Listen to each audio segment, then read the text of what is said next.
नमस्कार मेरे प्रिय मित्रों, राधे राधे। दोस्तों, एक बार माता लक्ष्मी क्षीर सागर में भगवान विष्णु के पैर दबा रही थी। तो पैर दबाते दबाते माता लक्ष्मी ने भगवान विष्णु से कहा, हे प्रभु, आज मेरे मन में 3 प्रश्न उठ रहे हैं। यदि इन 3 प्रश्नों के उत्तर देकर आप मुझे संतुष्ट करेंगे तो मेरे मन को बहुत शांति मिलेगी। तब भगवान विष्णु कहते हैं, हे देवी, आखिर तुम्हारे कौन से 3 प्रश्न हैं? तो माता लक्ष्मी कहती हैं, हे प्रभु, वह कौन सी स्त्री होती है जिसके भाग्य में संतान सुख नहीं होता है? दूसरा प्रश्न है कि कौन सी स्त्री समय से पहले विधवा होती है? और मेरा तीसरा प्रश्न है कि कौन सा श्रृंगार करने से स्त्री को स्वर्ग में स्थान प्राप्त होता है? दोस्तों, तब भगवान विष्णु कहते हैं कि हे लक्ष्मी, यह तुम्हारे तीनों प्रश्न बहुत ही ज्यादा महत्वपूर्ण हैं। जो भी व्यक्ति इन तीनों प्रश्नों के उत्तर समझकर इस पर्याप्त ज्ञान को अपने जीवन में उतार लेता है, उसे जीवन में सुख की प्राप्ति होती है। दोस्तों, भगवान विष्णु कहते हैं, हे देवी लक्ष्मी, अब मैं तुम्हें तुम्हारे तीनों प्रश्नों के उत्तर एक छोटी सी कहानी के माध्यम से देने वाला हूँ। इस कहानी के माध्यम से तुम अपने तीनों प्रश्नों के उत्तर ठीक तरह से समझ पाओगी। परंतु मेरी एक शर्त है, जब तक मैं कहानी सुनाऊं तब तक तुम्हें इस कहानी को ध्यान से सुनना है। तो माता लक्ष्मी कहने लगी, प्रभु, मैं आपको वचन देती हूँ कि इस कथा को मैं पूरे मन और लगन से सुनूंगी। आप कृपया उस कथा को आरंभ करें। तो दोस्तों, आप सभी से एक विनती है कि आप भी इस कथा को पूरा जरूर सुने। इसे आधा अधूरा सुनना पाप माना जाता है। कथा शुरू करने से पहले कमेंट में जय मां लक्ष्मी और जय श्री हरि विष्णु अवश्य लिखे। साथ ही वीडियो को लाइक करना न भूले। तो चलिए आरंभ करते हैं। प्रिय बंधुओं, भगवान विष्णु कहते हैं, हे लक्ष्मी, किसी राज्य में एक छोटा सा नगर था। उस नगर में एक सेठ रहता था। उस सेठ के 2 बेटे थे और सेठ के बेटों की शादी भी हो चुकी थी। सेठ की पत्नी और सेठ के बड़े बेटे दोनों का ही स्वभाव दुष्ट प्रवृत्ति का था। इसलिए सेठ की पत्नी अपने बड़े बेटे की पत्नी से बहुत ही ज्यादा प्यार करती थी। मगर छोटे बेटे की पत्नी जो थी, वह बड़े ही अच्छे स्वभाव की थी और वह एक पतिव्रता स्त्री भी थी और पूरे घर का सारा कामकाज भी वह अकेले ही करती थी। इतना कुछ होने पर भी सेठ की पत्नी और बड़े बेटे की पत्नी छोटी बहू का हमेशा ही अपमान करती रहती थी। दोस्तों, भगवान विष्णु कहते हैं, हे लक्ष्मी, सेठ के बड़े बेटे की बहू को एक बेटा था और छोटी बहू को एक पुत्री थी। सेठ की पत्नी हमेशा पुत्र को लेकर छोटी बहू को ताना मारती रहती थी, लेकिन वह क्या कर सकती थी? वह हमेशा उनके ताने सुनती रहती थी। दोस्तों, तब भगवान विष्णु कहते हैं, हे लक्ष्मी, अब मैं तुम्हें छोटी बहू की कहानी अच्छे तरीके से समझाता हूं। इस कहानी से तुम्हें तुम्हारे पहले प्रश्न का उत्तर प्राप्त होगा। तुम्हारा पहला प्रश्न था कि कौन सी स्त्री के भाग्य में पुत्र की प्राप्ति नहीं होती है। तब भगवान विष्णु कहते हैं, देवी, उस सेठ की जो पत्नी थी, वह पहले से ही बड़े ही दुष्ट स्वभाव की थी। उसके कुटिल स्वभाव से सभी घर वाले बहुत ही ज्यादा परेशान थे। परंतु अपनी सीधी साधी छोटी बहू को वह कुछ ज्यादा ही परेशान करती रहती थी। उसको सताने में उसको बहुत ही ज्यादा आनंद आता था। सेठ के छोटे बेटे की पत्नी का नाम सुकन्या था। बेचारी सुकन्या सुबह जल्दी उठ करके अपने कामकाज में जुट जाती थी।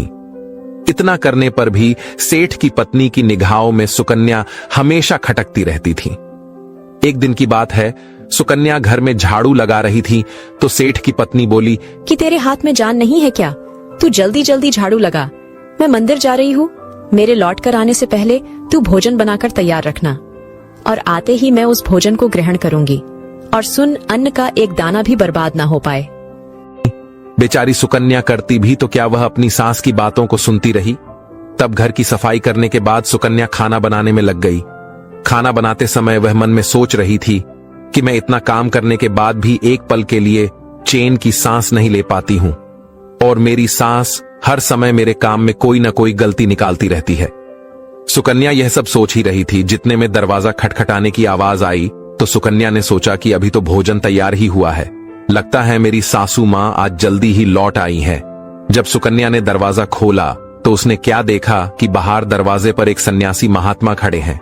दोस्तों, वह साधु महाराज सुकन्या से कहता है कि बेटी, तेरा सुहाग अमर रहे। बाबा को कुछ भोजन करा दे, मुझे बड़ी तेजी से भूख लग रही है। दर्शकों, भगवान विष्णु कहते हैं कि लक्ष्मी सुकन्या बहुत सुशील और संस्कारी थीं। उसने सोचा कि साधु महाराज को भोजन करा तो दूं, परंतु यदि मेरी सास आ गई तो मेरी खैर नहीं। फिर कुछ देर सोच विचार करने के बाद में उसने सन्यासी को भोजन करने के लिए अंदर आने को कहा, और उसी समय सुकन्या के मन में विचार आया कि सास से डरना कैसा। यदि मेरी सास आ भी जाएगी और मुझसे कुछ कहेगी तो मैं उनसे कह दूंगी कि मैं अपने हिस्से का भोजन इन महात्मा को दे रही हूं। भगवान विष्णु कहते हैं, हे लक्ष्मी। फिर ऐसा सोचकर के सुकन्या साधु को अंदर ले गई और अतिथि धर्म का पालन करते हुए उस साधु को भोजन कराने लगी। अभी साधु भोजन कर ही रहा था कि सुकन्या की सास आ गई और फिर साधु को घर के अंदर बैठा भोजन करते देख करके उसका गुस्सा 7वें आसमान पर जा चढ़ा और एकदम से साधु महाराज से कहने लगी, यहाँ पर क्या किसी प्रकार का भंडारा या दावत नहीं चल रही है, जो तो राह चलते भिखमंगों को घर में बिठाकर खिला रही हो। सुकन्या ने अपनी सास को रोकने की बहुत कोशिश की, परंतु उस दुष्ट स्त्री ने सन्यासी को धक्के मारकर घर से बाहर निकाल दिया और उसका खाना उठाकर फेंक दिया। अब उसका क्रोध सुकन्या पर टूटा और कहने लगी, अरे दुष्ट औरत, मैंने तुझे कहा था कि अन्न का एक दाना भी बर्बाद नहीं होना चाहिए, लेकिन तूने क्या किया, उस भिखमंगे को इतना सारा भोजन दे दिया। दोस्तों, भगवान विष्णु कहते हैं, हे लक्ष्मी। सुकन्या डरती हुए बोली, सासू माँ, मैंने सन्यासी को अपने हिस्से का भोजन दिया है, इसमें आखिर इतना गुस्सा होने की क्या बात है। द्वार पर आए अतिथियों को कभी खाली हाथ नहीं भेजते हैं, ऐसा शास्त्र कहते हैं। भगवान विष्णु कहते हैं, इस प्रकार काफी देर तक सास बहू की तकरार चलती रही। अंत में उस कुटिल सास ने सुकन्या को भी धक्के मार करके घर से निकाल दिया। अब वह बेचारी रोती हुई घर का दरवाजा पिटती रह गई, परंतु उसकी सांस पत्थर जैसी बन गई, उसका दिल नहीं पसीजा। अब सुकन्या के पास में एक ही रास्ता बचा था कि वह अपने मायके में लौट जाए।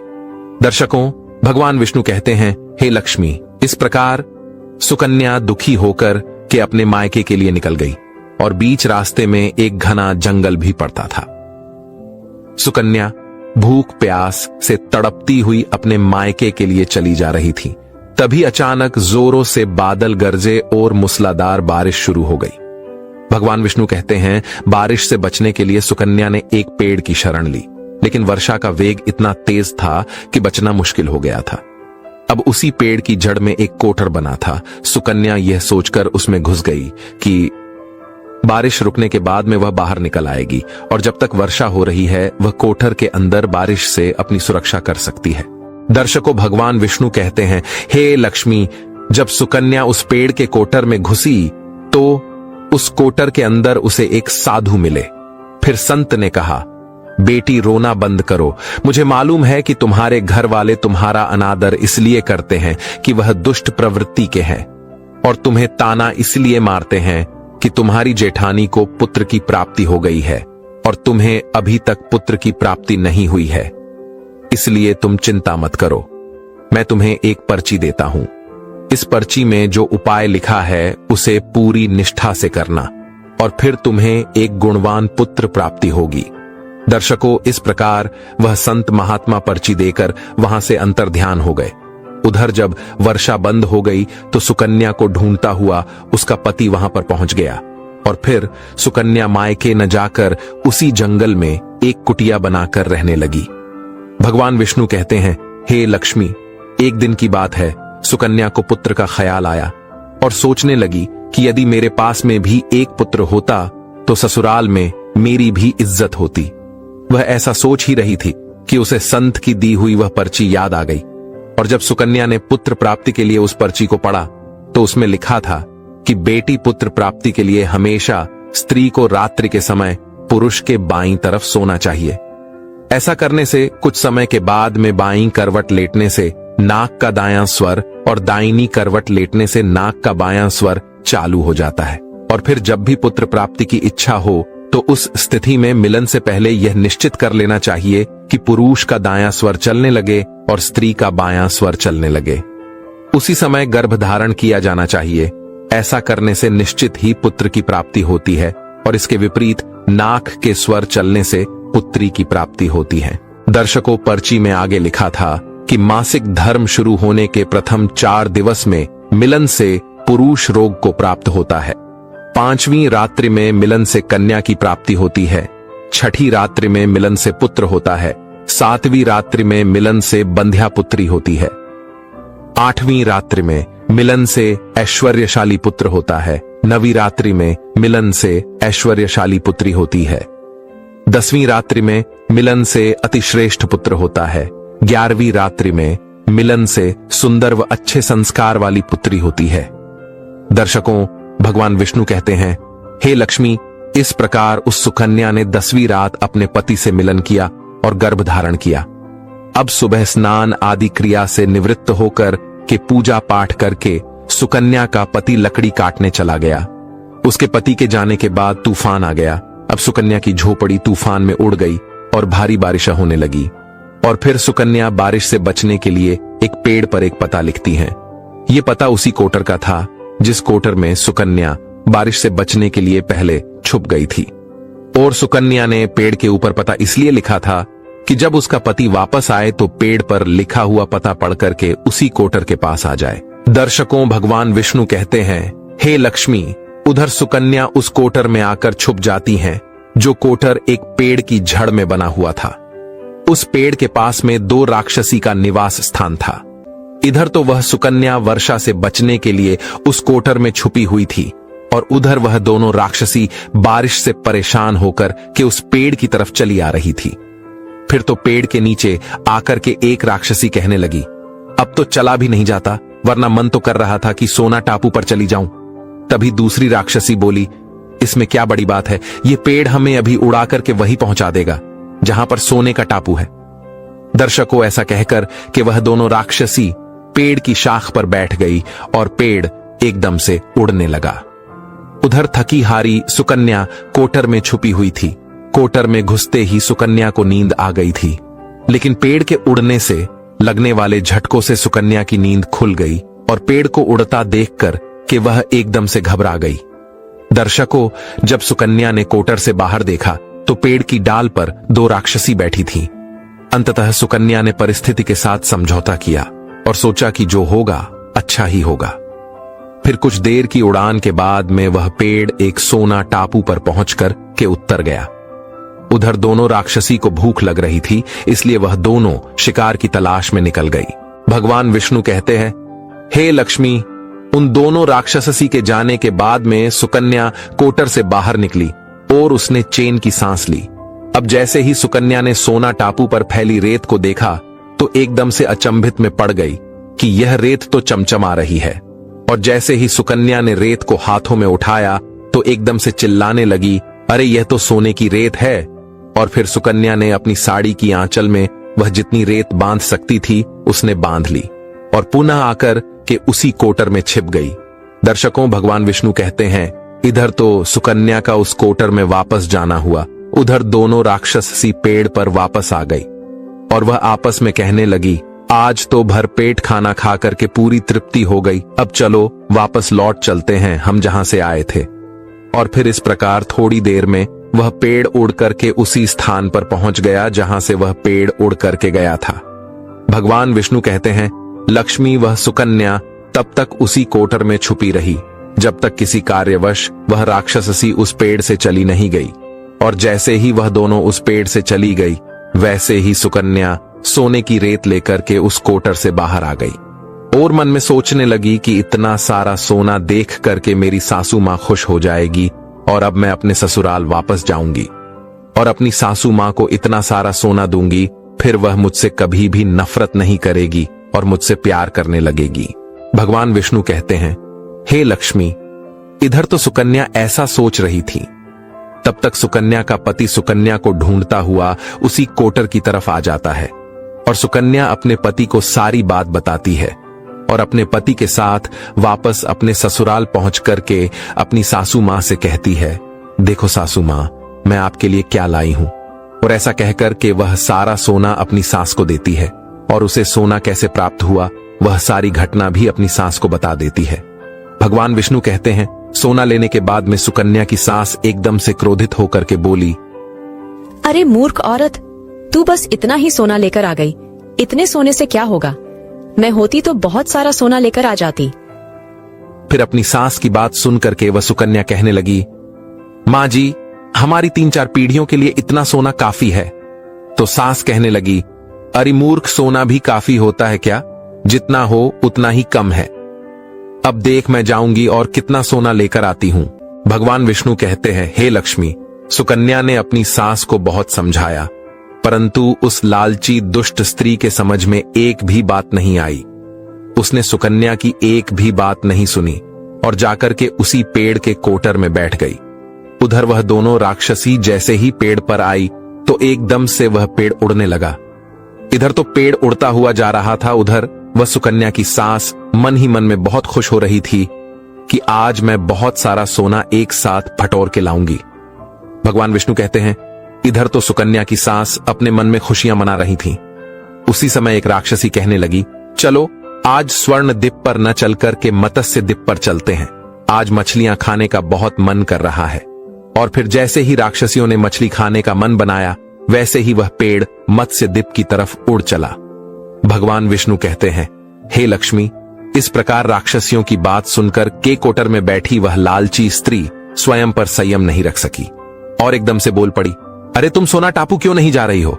मत्स्य द्वीप मत जाओ, सोना टापू पर चलो।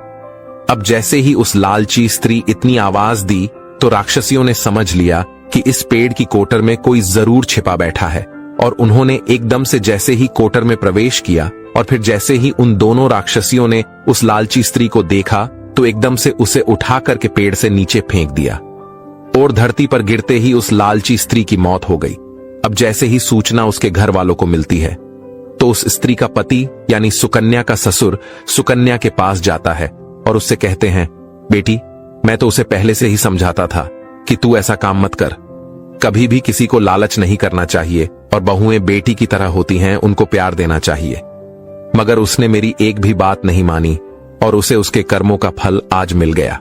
भगवान विष्णु कहते हैं, हे लक्ष्मी, उधर सुकन्या अपने पति के साथ में सुखपूर्वक जीवन यापन करने लगी। फिर कुछ समय गुजरने के बाद में सुकन्या को एक गुणवान पुत्र की प्राप्ति हुई और पुत्र की प्राप्ति के बाद सुकन्या की खुशी का ठिकाना नहीं रहा और वह भगवान का शुक्रिया करने लगी। उधर सेठ के बड़े बेटे की बहू, जो हमेशा सुकन्या को पुत्र को लेकर ताने मारती रहती थी, जब सुकन्या को पुत्र की प्राप्ति हो गई और उसे धन भी प्राप्त हो गया, उधर सेठ के बड़े बेटे और बहू के दिन गरीबी में गुजरने लगे। तो सेठ की बड़ी बहू जाकर के सुकन्या के आगे हाथ जोड़ करके अपनी गलती के लिए माफी मांगने लगती है। सुकन्या एक बहुत ही दयावान स्त्री थी और बहुत ही मधुर संबंध वाली स्त्री थी, इसलिए वह अपनी जेठानी को माफ कर देती है और वह जो भी सोना लेकर आई थी उसमें से कुछ सोना वह अपनी जेठानी को भी दे देती है। इस प्रकार वह पूरा परिवार अच्छे से जीवन यापन करने लगता है। भगवान विष्णु कहते हैं, लक्ष्मी, इस प्रकार जब समय धीरे धीरे सुखपूर्वक व्यतीत होने लगा तो सेठ की बड़ी बहू का जो पुत्र था वह अवगुणी था, इसलिए उसने सारा धन अवगुणों में बर्बाद कर दिया और सुकन्या को जो पुत्र हुआ था वह बहुत ही गुणवान था। वह अपने जीवन में इतना आगे बढ़ा कि उसने अपने माँ बाप का नाम रोशन कर दिया। और फिर जब सुकन्या और उसकी जेठानी का जीवन समाप्त हुआ तो सुकन्या को स्वर्ग की प्राप्ति हुई और उसकी जेठानी को नरक में स्थान मिला। भगवान विष्णु कहते हैं, लक्ष्मी, तुम्हारा पहला प्रश्न था कि कौन सी स्त्री के भाग्य में पुत्र नहीं होता, तो समझ लो संत के द्वारा दिए गए पर्चे के विपरीत जो कार्य करते हैं उनके भाग्य में पुत्र योग नहीं होता। लक्ष्मी, तुम्हारा दूसरा प्रश्न था कि कौन सा गहना पहनने से स्त्री या पुरुष की दर्दनाक मौत होती है, तो समझ लो वह है लालच रूपी गहना, जो सेठ की पत्नी ने पहना था और खूब सारा सोना लाने के लालच में कोटर घुस गई और राक्षसियों द्वारा नीचे फेंक दिए जाने के कारण सेठ की पत्नी की दर्दनाक मौत हो गई। इसलिए लालच रूपी गहना कभी नहीं पहनना चाहिए। लक्ष्मी, अब तुम्हारा तीसरा प्रश्न था कि कौन सा श्रृंगार करने से स्त्री को स्वर्ग में स्थान मिलता है, तो वह चरित्र रूपी श्रृंगार यानी कि चरित्रवान और पतिव्रता स्त्री। सेठ की छोटी बहू सुकन्या की तरह मृत्यु के बाद स्वर्ग में जाती है, इसलिए हर विवाहित स्त्री को पतिव्रता और चरित्रवान होना चाहिए। दोस्तों, आपको यह कहानी कैसी लगी कृपया हमें कमेंट में जरूर बताएं। अगर आपको कहानी पसंद आई हो तो अपने मित्र बंधुओं के साथ जरूर शेयर करें।